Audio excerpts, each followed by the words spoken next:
Haabersti linnaosa valitsus koostöös regionaalhaiglaga on taas korda korraldamas siin meie päevakeskuses doonorite päeva.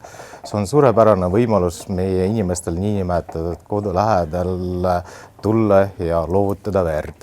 See on tegu, mis ei nõua meilt väga palju aega ega vaevu, aga iga veredoos on hindamatu väärtusega. Iga vereloovutusega saab aidata tulevikus kuni 3 abivajajat. Kes siis sobib doonoriks?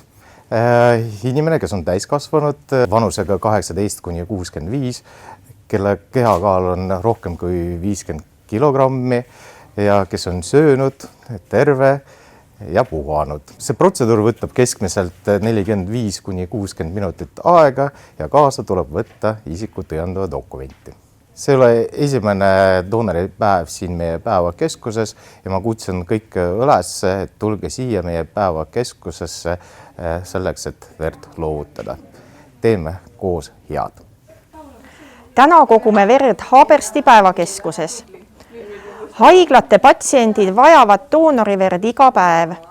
Doonoriverd ei ole võimalik tööstuslikult toota ja sellepärast on vere ainsaks allikaks teine inimene. Vere annetamisega saab päästa inimelusid ja keegi meist kunagi ei tea, millal kellelgi vereülekannet vaja läheb. Ühe doonori verest saab abi mitu patsienti. Verest tehakse 3 komponenti, eritrotsüütide suspensioon, värskelt külmutatud plasma ja trombotsüüdid. Eestis on vähem doonoreid, kui oleks tarvis. Selleks, et katta igas olukorras haiglate verevajadus. Tulge doonoriks. Vere andmine päästab inimelusid.